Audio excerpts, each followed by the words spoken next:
Hi everyone, আসসালামু আলাইকুম। কেমন আছেন সবাই? যদি কখনো কিছু ফিরে পাবার অপশন পাই, তবে ছেলেবেলাকে আর একবার ফিরে পেতে চাইব।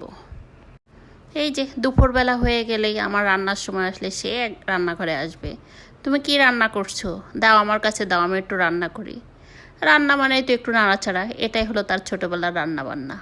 তো আমি দুপুরের জন্য পুঁইশাক ভাজি করতেছিলাম, সে সেটা নাড়তেছিল, আর এদিকে দেশি ট্যাংরা মাছের ঝোল করছিলাম, আর দেশি পুঁটি মাছের ভাজি করে রাখছি। এই তো, এই আর কি। তাবিয়া গোসল করে আসলো, তো আমি বললাম একটু দুধ খেয়ে নাও। তো ও মগে দুধ ভরে দিলাম, ও দুধ নিয়ে খাইতে খাইতে ঘরে চলে গেল। তার নানু এসেছে, তো নানুর পিছনেই বেশি সময় ব্যয় করে এখন। চলো না হারিয়ে যাই সেই দূর অজানায়, যেখানে ফেলে আসা স্মৃতিগুলো খুঁজে পাওয়া যায়। এমন সবুজের মাঝে হারিয়ে যেতে মন কার না চায় বলেন?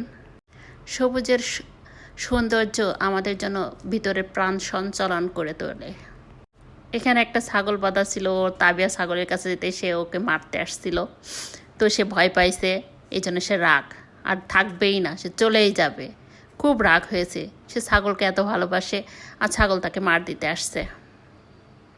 আমি কিছু ঘাস বনের ফুল ছিঁড়ে দিলাম, সে সেগুলো নিয়ে হাঁটা শুরু করলো। সামনে যেতেই তাবিয়া আরও কিছু ফুল দেখতে পেলো, সে সেখান থেকে কিছু ফুল তুলে নিচ্ছিল। ফুলের সৌন্দর্য আসলে আমাদের জীবনকে অনেক বেশি আলোকিত করে। তেমনইভাবে গ্রহণ করে নাও প্রকৃতির মুক্ত বাতাস, আলো হাওয়া, দেখবে অনেক ভালো লাগবে।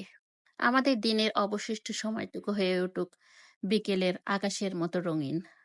সবুজ মাঠের ভিতরে ছাগলছানাগুলো বাঁধা আছে, ও ওদের কাছে যাইতেই এখন ভয় পাচ্ছে। একজন ওকে গুঁতা দিতে আসছিল, একবার যাচ্ছে আবার ছুটে চলে আসছে, যদি আবারও তাকে গুঁতা দেয়।